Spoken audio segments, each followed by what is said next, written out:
سورہ لہب، اسے سورہ مسد بھی کہتے ہیں، یہ مکہ میں نازل ہوئی، سو مکی سورہ ہے۔ اس کا ایک رکوع اور آیات کی تعداد 5 ہے۔ بسم اللہ الرحمن الرحیم۔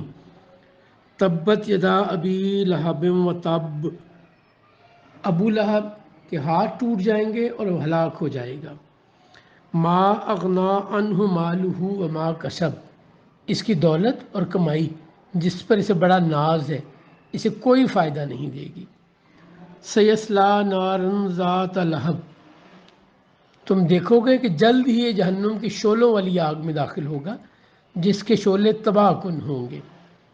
وامرأتہ حمالۃ الحطب، اس کی بیوی جو اس کے ساتھ رسول اللہ کے خلاف سازشوں میں شریک اور لکڑیاں اٹھا اٹھا کر لاتی ہے، وہ بھی جکڑی جائے گی۔ فی جیدہا حبل من مسد، اور اس کی گردن میں مونج کی مضبوط رسی ہوگی۔ جی حسن، آج کل ہم بات کر رہے ہیں رسالت میں آپ صلی اللہ علیہ وآلہ وسلم کی اعلان نبوت کے بعد تبلیغ اور ان دنوں کی معاملات کی۔ جب 3 سال بعد سورہ شعراء آیت نمبر 214 اللہ کریم حکم فرماتا ہے کہ اب اپنے قریبی رشتہ داروں کو تبلیغ کیجیے، تو حضور اپنے گھر بلاتے ہیں، دعوت کرتے ہیں، بات کرنا چاہتے ہیں، لوگ اس سے پہلے ڈسپرس ہو جاتے ہیں، پھر دوبارہ بلاتے ہیں اور بات ہوتی ہے۔ یہ ہم ڈسکشن کر چکے ہیں۔ اس کے بعد جنرل پبلک کو میں یہاں پہ آپ سے ایک بات بغیر نسبت تمثیل کے سمجھانا چاہتا ہوں۔ آپ کا میرا ایک کامن دوست جو ہر وقت ہمارے ساتھ اٹھتا ہے بیٹھتا ہے، ہم سارے شرارتیں کھیلتے کودتے اکٹھے ہیں، کبھی کبھی ہم میچ ہارتے ہوئے کوئی آگے پیچھے بھی کرتے ہیں چیزیں، جیسے اس بچپن میں یا اس ایج میں سبھی کرتے ہیں۔ اور ہمیں پتہ چلتا ہے کچھ عرصے بعد کہ وہ ہمارا وہ دوست بڑا اللہ کا نیک آدمی بن گیا، بڑا علم حاصل ہو گیا اسے، اب وہ لوگوں کو تبلیغ کرتا ہے، سمجھاتا ہے، تو ہمیں ہضم ہی نہیں ہوتا۔ ہم کہتے ہیں ہمارے ساتھ کھیلتا تھا، ہم اچھی طرح جانتے ہیں، اب یہ ایسا ہو گیا، اب یہ ویسا ہو گیا۔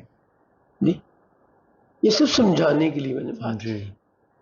اب ذرا امیجن کیجئے 1400 سال پیچھے جائیے، 1450 سال، رسالت میں آپ صلی اللہ علیہ وسلم موجود ہیں، بہت اچھا کریکٹر ہے، آئیڈیل پرسنالٹی ہے، سارے لوگ بڑا ہی is darling of Mecca as I always سے۔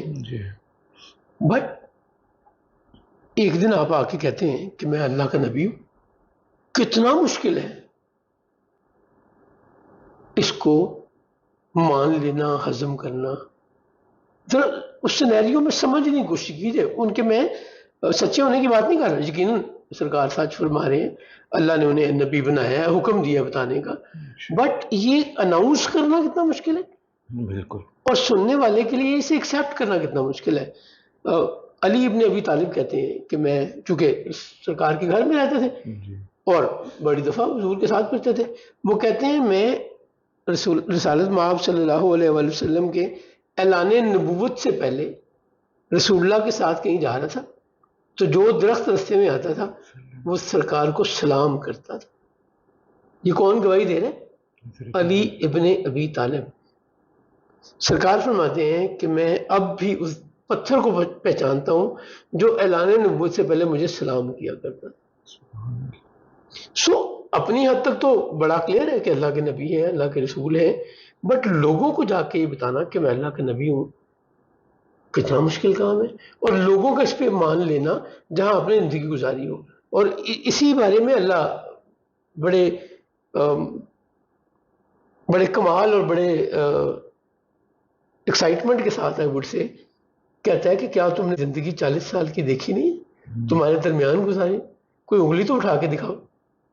سو I'm not an ordinary man، میں تو پہلے دن سے ہی اللہ کا برگزیدہ بندہ، اللہ کا چنا ہوا بندہ ہوں، میری 40 سال کی زندگی دیکھ لو۔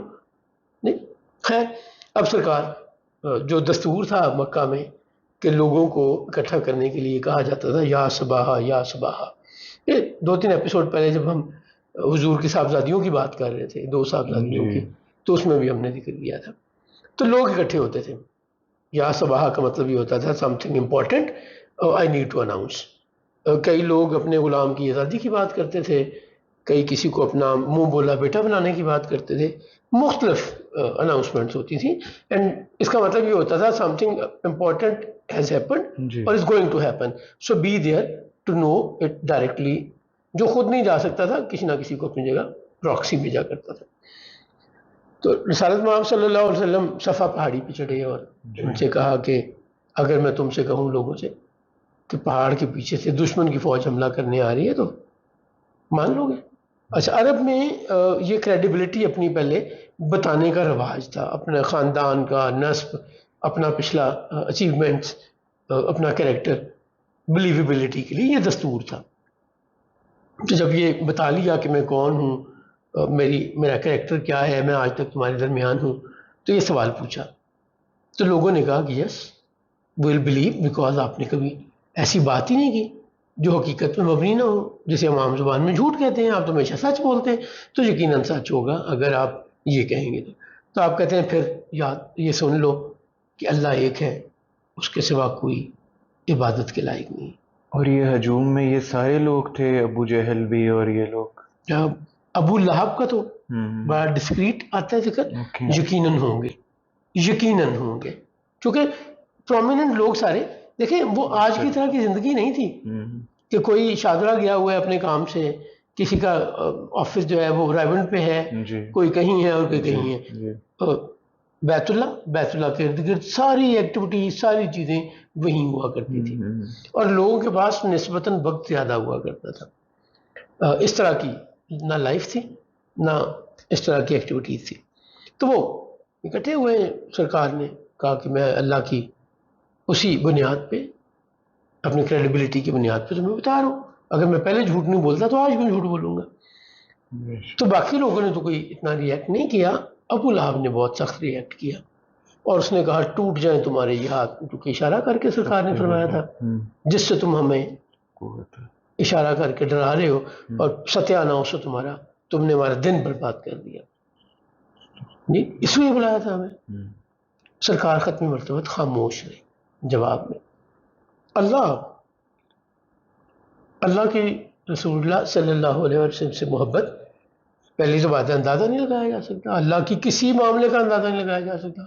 وہ کتنا کریم ہے نہیں اندازہ لگایا جا سکتا. وہ کتنی حکمتیں رکھتا ہے ہم اندازہ نہیں کر سکتے. وہ اس کا باپ نہیں ہے, اس کا بیٹا نہیں ہے, ساری کائنات اس کی, زمین و آسمان, اور جس کو ہم نہیں جانتے, تمام گیلیکسیز اس کی ہیں, اس کے حکم کتابیں ہیں. ہمارے لیے سمجھ نہیں, عقل ہماری اتنی سی ہے نا.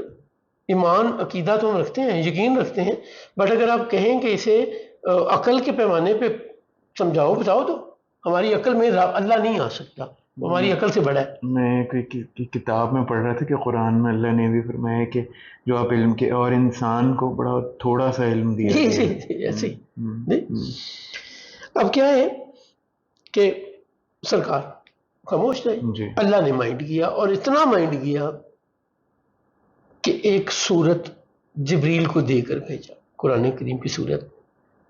اسے سورہ مسد نام دیا جاتا ہے. سورہ لہب بھی اسی کو کہتے ہیں. 5 آیات ہیں, مکی سورہ ہے. اللہ کریم نے کہا تبت یدا ابی لہب متب, ٹوٹ جائیں تمہارے یہ ہاتھ جس سے اشارہ کر کے تم نے کہا ہے. جی نہ تمہاری اولاد تمہارے کام آئے گی, نہ تمہارا مال تمہارے کام آئے گا.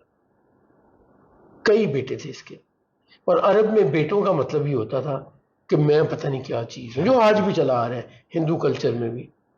جی بیٹا نہیں ہوتا تو ہم سمجھتے ہیں کہ زندگی نہیں رہ گئی. سرکار ختمی مرتبہ صلی اللہ علیہ وسلم کی بیٹے بالکل 1.5-2 سال کی ایج میں دنیا سے تشریف لے گئے.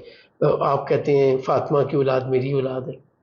جی ہم پتہ نہیں کن الجنور, یہ تو ہمارے سب کانٹیننٹ کلچر میں بہت ہے. ہندوؤں کے ساتھ بہت اثر ہے نا, تو چونکہ ان کے ساتھ بہت اثر ہے تو ہم نے انفلوئنس لیا. عرب میں بھی قبیلہ روایت اور معاملات جو ان کے اس وقت کی تہذیب تھی, اس میں بیٹے ہونا بہت بڑی. اللہ کریم فرماتا ہے نا کہ یہ اپنے لیے بیٹے کہتے ہیں اور اللہ کے لیے بیٹیاں. اتنی بے تکی تقسیم. اللہ بیٹوں سے بھی پاک ہے اور بیٹیوں سے بھی پاک ہے. بٹ یہ کیا نان سینس ہے کہ تمہیں بیٹے ملے اور اللہ کو بیٹیاں ملے. یہ اللہ نے ان کو اس کلچر میں اللہ نے بیٹیوں کی یہاں پہ کوئی لیول کم نہیں کیا, کوئی تحقیر نہیں کی, کوئی ڈس اون نہیں کیا. ان کو سمجھانے کے لیے ان کے ڈکشن میں ان کے کلچر ان کی ویلیوز کے اعتبار سے کہا ہے کہ یار یہ حسن یہ کون سا کمال ہے, اللہ کریم فرماتا ہے یہ کون سا کمال ہے کہ تمہارے لیے بیٹے ہوں اور اللہ کے لیے بیٹیاں. سو بیٹے, اور عرب کے مکہ کے 4 رئیسوں میں سے ایک رئیس ابو لہب تھا, جو بہت امیر تھا. سو اس کو بڑا زوم تھا کہ میرے بیٹے بھی ہیں اور میرے پاس مال بھی بڑا ہے. اور اللہ کیا فرما رہے کہ نہ بیٹے کام آئیں گے نہ تمہارا مال. اور پھر بیوی کے متعلق کہ وہ جو بیوی ہے تمہاری اس کے گلے میں مونج کی رسی ہوگی جی, اور یہ جہنم کی آگ میں جلیں گے. پہلی بات, یہ بات سرکار نے ابتدائی دور میں کی, اعلان نبوت کے بعد 3 سال بعد 4 سال بعد. اور ابو لہب کی ڈیتھ ہوتی ہے بدر کے بعد. سو اس واقعے سے کم و بیش 9.5 سال بعد ابو لہب کی ڈیتھ ہوتی ہے. سو کتنا ٹائم تھا اسے حضور کو غلط پروو کرنے کا کہ یہ اللہ کا کلام نہیں ہے. وہ تو یہ کہتے تھے نا اللہ کا کلام نہیں ہے, یہ خود بناتا ہے, رسالت مآب صلی اللہ علیہ وسلم خود بناتے ہیں. اب بڑا موقع تھا اس کو غلط پروف کرنے کا, اور غلط پروف کر دیتے بات ختم ہو جاتی, کوئی ضرورت ہی نہیں رہ جاتی, سب کچھ کلیپس کر جاتا. یعنی یہ پورا جو نظام سرکار ختمی مرتبہ صلی اللہ علیہ وسلم بنا رہے تھے, اگر یہ جھوٹا ہوتا, اگر یہ غلط ہوتا, اگر یہ ان کے اپنے خیالات ہوتے, اگر یہ اللہ کا حکم نہ ہوتا تو ختم ہو جاتا. لیکن چونکہ یہ اللہ کا کلام ہے, اللہ کی مشیت ہے, اللہ knows everything what will happen after hundred and thousand and billions of years, اللہ کے علم میں ہے. اللہ نے بڑا کلیئرلی بتا دیا. اس پہ بڑا غصہ آیا ابو لہب کو, اپنی بدتمیزی تو بھول گیا کہ میں نے بدتمیزی کی ہے جی. اس میں اور ابو جہل میں ایک فرق دیکھیے. ابو جہل نے بدتمیزی کی ہے, رسالت مآب صلی اللہ علیہ وسلم کو ایک کنیز دیکھ رہی تھی. جب حمزہ شکار سے واپس آئے تو اس نے بتایا کہ ابا ہمارا تمہارے بھتیجے کے ساتھ ابو جہل نے بدتمیزی کی ہے اور مجھے بڑی تکلیف ہوئی ہے. محمد نے کچھ کہا بھی نہیں تھا. جناب حمزہ وہیں سے گئے بیت اللہ کے قریب, جو بیٹھ گئی تھی مختلف بیت اللہ کے سین میں بیٹھا ہوا تھا, آپ نے اپنی کمان اٹھا کے اس کے سر پہ ماری. جب اس کے لوگ اٹھنے لگے جناب حمزہ کے خلاف ایکٹ یا ری ایکٹ کرنے کے لیے, تو اس نے کہا نہیں, زیادتی میں نے کی تھی, مجھے محمد کو کچھ نہیں کہنا چاہیے تھا. سو ہی ریئلائزڈ کہ میں نے غلط کیا. اچھا, یہ بھی اس کی یہ بھی تو ملتا ہے کہ چال ہی تھی نا کہ کہیں حضرت حمزہ وہاں پر ایمان نہ لیں. اچھا, اس وقت تو نہیں پتا تھا کہ ایمان لے آئیں. اچھا, یہ تو خامخواہ کی بات بنائی ہوئی ہے کہ چال تھی یا نہیں تھی. اس وقت تو حمزہ کا ایمان لانے کا کوئی گمان بھی نہیں کرتا تھا. وہ تو جب انہوں نے یہ دیکھا کہ اس سے ریئیکشن یا اللہ کی مہربانی دونوں چیزیں, جب اس کو جواب دیا سرکار کی جگہ تو کہا کہ تم میرے بھتیجے کو اس کے دین کی وجہ سے تنگ کرتے ہو, تو سن لو میں نے اس کا دین قبول کر لی جی. سو یہ چال ابو جہل کی نہیں تھی. میں تو فرق یہ بتا رہا تھا کہ ابو جہل ریئلائزڈ کہ میں نے رش آف بلڈ میں جس میں بھی بدتمیزی کی ہے, غلط کی ہے. فرق بتا رہے تھے ابو لہب تو اس پہ اکڑ رہا ہے, بجائے یہ سمجھنے کہ میں نے بھرے مجمع میں اس شریف آدمی کو, اللہ کے نیک آدمی کو, اللہ کے نبی, اللہ کے رسول, میرا بھتیجا, اس مکہ کی wonderful personality, the most respected person, بجائے میں اس کو بدتمیزی کرنے کے سمجھوں کہ میں نے زیادتی کی تھی, اکڑ رہا ہے. اور تھا بھی چچا, ابو جہل کا تو چلو رشتہ بھی نہیں تھا, نیکسٹ ڈور نیبر بھی تھا. انشاءاللہ تعالی یہاں سے سلسلے کو آگے بڑھائیں گے نیکسٹ ایپیسوڈ میں. السلام علیکم ورحمۃ اللہ وبرکاتہ.